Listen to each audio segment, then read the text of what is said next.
Hey everybody, it's John Alvino from HowToGetRippedAbs.com.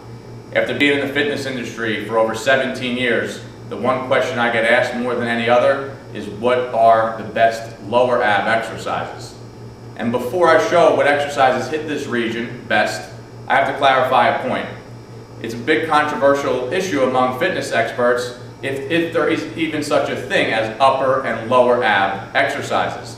Anatomically speaking, the whole abdominal region is made up of one muscle. It's called the rectus abdominis. But through some EMG studies, they have shown that different regions of the rectus abdominis can be emphasized by different exercises.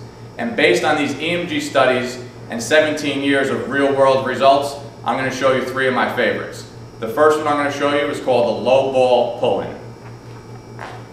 You're going to start by bringing your feet on top of the Swiss ball.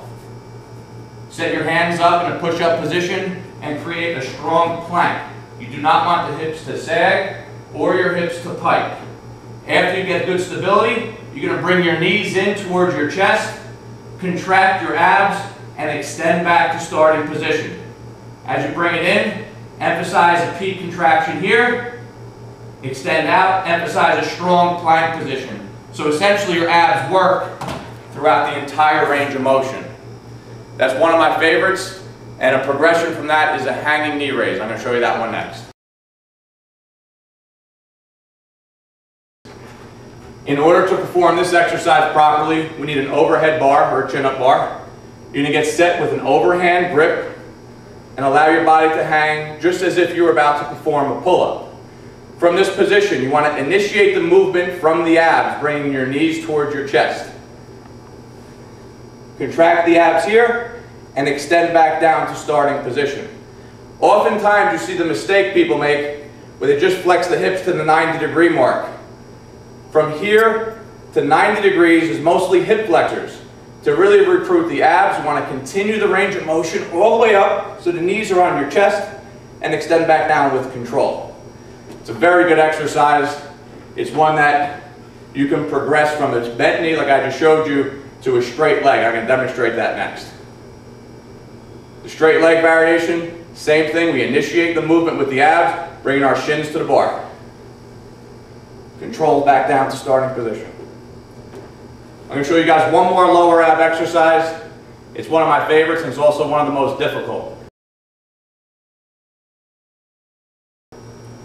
This next exercise I'm going to show you has a lot of different names, but I call this Rocky abs. I'll tell you why. When I was a 12-year-old bag of bones, I used to watch Rocky. I used to run down the basement, get on my Joe Weider bench, put the Eye of the Tiger CD in, and I used to try these for hours every single night until I finally got it. It took me a while, and it was well worth it because now it's one of my favorite ab exercises. Let me demonstrate how to do it properly. Before you even attempt this, you need a real good base of abdominal strength. It's a very difficult exercise to do properly. I'm going to break it down step by step. You're going to start by lying down on a bench, reach overhead and grab onto the underside of the bench. From here, lift up your legs and then elevate your hips.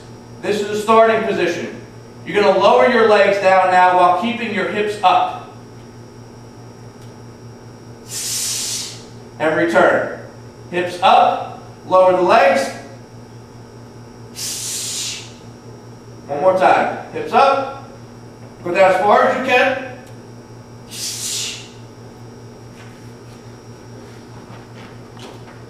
This is extremely difficult, as you probably could tell, because I'm sporting a nice shade of purple on my face right now. But once you can do this, if you're lean enough, you're going to have abs that are strong as steel and a real good looking six-pack. So those are 3 of my favorite lower ab exercises. Start integrating them today. Have an awesome six-pack as fast as possible.